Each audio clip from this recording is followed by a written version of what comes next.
ایک ماں کی دی ہوئی تربیت کتنی طاقتور ہو سکتی ہے۔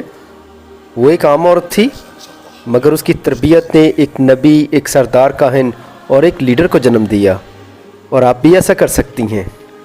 یوکبد، ایک عظیم ماں۔ موسیٰ کی ماں کا نام یوکبد تھا۔ جب موسیٰ پیدا ہوا تو اس کے والدین نے 3 ماہ تک اسے چھپائے رکھا، مگر فرعون کے خوف سے، جس نے بنی اسرائیل کے لڑکوں کو قتل کرنے کا حکم دیا تھا، انہوں نے اسے ایک ٹوکری میں رکھ کر دریا کے کنارے چھوڑ دیا۔ فرعون خوفزدہ تھا کہ بنی اسرائیل کی تعداد بڑھتی جا رہی ہے اور کہیں وہ طاقتور ہو کر مصر سے نکل نہ جائیں۔ وہ چاہتا تھا کہ یہ قوم ہمیشہ غلام رہے اور ان کے لوگوں کی خدمت کرتی رہے۔ جب موسیٰ کو دریا کے کنارے چھوڑا گیا تو اس کی بہن مریم چھپ کر دیکھ رہی تھی کہ اس کے بھائی کے ساتھ کیا ہوتا ہے۔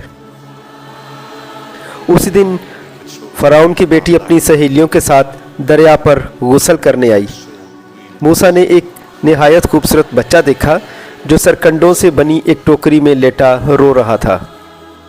فرعون کی بیٹی نے جیسے ہی اسے دیکھا وہ پکار اٹھی کہ یہ بچہ خوبصورت ہے، اور ضرور کسی عبرانی ماں نے میرے باپ کے خوف سے اسے یہاں چھوڑا ہوگا۔ خدا نے اس کے دل میں رحم ڈالا اور اس نے کہا، میں اسے اپنا بیٹا بنا کر پرورش کروں گی۔ اس وقت موسیٰ کی بہن مریم، جو سب کچھ دیکھ رہی تھی، آگے بڑھی اور کہا، کیا میں کسی عبرانی عورت کو بلاؤں جو اس بچے کی پرورش کرے؟ شہزادی نے کہا، ہاں جاؤ۔ چنانچہ مریم اپنی ہی ماں یعنی موسیٰ کی حقیقی ماں یوکبد کو بلا لائی۔ فرعون کی بیٹی نے یوکبد سے کہا، اس بچے کی پرورش کرو اور میں تمہیں اس کا معاوضہ دوں گی۔ یوں مریم کی حکمت اور خدا کی قدرت سے موسیٰ کی پرورش اس کی اپنی ماں کی گود میں ہوئی۔ یوکبد نے موسیٰ کی تربیت خداوند کی راہ پر کی اور اسے خدا کی پہچان دی۔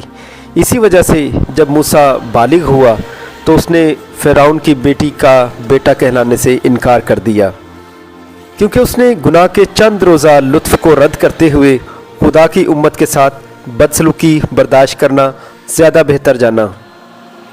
اس کی نظریں ہمیشہ اجر پانے پر تھیں۔ عبرانیوں میں لکھا ہے کہ ایمان ہی سے موسیٰ نے بڑے ہو کر فرعون کی بیٹی کا بیٹا کہلانے سے انکار کیا، اس لیے کہ اس نے گناہ کا چند روزہ لطف اٹھانے کی نسبت خدا کی امت کے ساتھ بدسلوکی برداشت کرنا زیادہ پسند کیا، اور مسیح کے لیے لعن طعن اٹھانے کو مصر کے خزانوں سے بڑی دولت جانا، کیونکہ اس کی نگاہ اجر پانے پر تھی۔ یوکبد نے نہ صرف موسیٰ بلکہ اس کے بھائی ہارون اور بہن مریم کی بھی خدا کی راہ پر تربیت کی۔ یہی تربیت آگے چل کر رنگ لائی۔ ہارون سردار کاہن بنا، موسیٰ بنی اسرائیل کا عظیم رہنما ٹھہرا، اور مریم بھی بنی اسرائیل میں ایک لیڈر بنی۔ جب بنی اسرائیل بحر کلزم پار کر گئے تو مریم دوسری عورتوں کے ساتھ دف بجا کر خدا کی شکر گزاری میں گیت گا رہی تھی۔ بنی اسرائیل خوشی سے خدا کی تعریف کر رہے تھے کہ اس نے انہیں خشک راستے سے گزارا اور ان کے دشمنوں کو ہلاک کیا۔ مریم نہ صرف ایک کوائر لیڈر تھی بلکہ ایک نبیہ بھی تھی، جیسا کہ خروج میں ذکر کیا گیا ہے۔ یوکبد کی ایک عظیم ماں، ایک ایسی ماں جس نے اپنی اولاد کو خدا کی راہ پر ڈالا، اور اس کی اولاد بڑھاپے تک بھی اس راہ سے نہ ہٹی۔ آج کی مائیں سوچیں کہ وہ اپنی اولاد کی تربیت کیسے کر رہی ہیں۔ خیال کیا جاتا ہے کہ موسیٰ کی ماں نے تقریباً 12 سال تک گھر میں اس کی تربیت کی۔ موسیٰ نے اپنی ماں کے قدموں میں بیٹھ کر خدا کی تعظیم کرنا سیکھا اور اسی کے ذریعہ خدا کی پہچان پائی۔ یہی وہ بنیاد تھی جس نے بڑے ہو کر اسے فرعون کی بیٹی کا بیٹا کہلانے سے انکار کرنے کی طاقت دی، حالانکہ اس کے پاس عظیم عہدے اور شان و شوکت پانے کا سنہری موقع تھا۔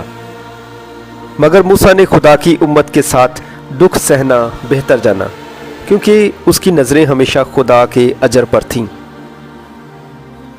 یہی وہ تربیت تھی جو یوکبد نے اپنے بچوں کو دی، اور اسی کے باعث موسیٰ خدا کے عظیم مقصد کے لیے تیار ہوا۔ اگرچہ یوکبد شاید اس وقت نہ جانتی تھی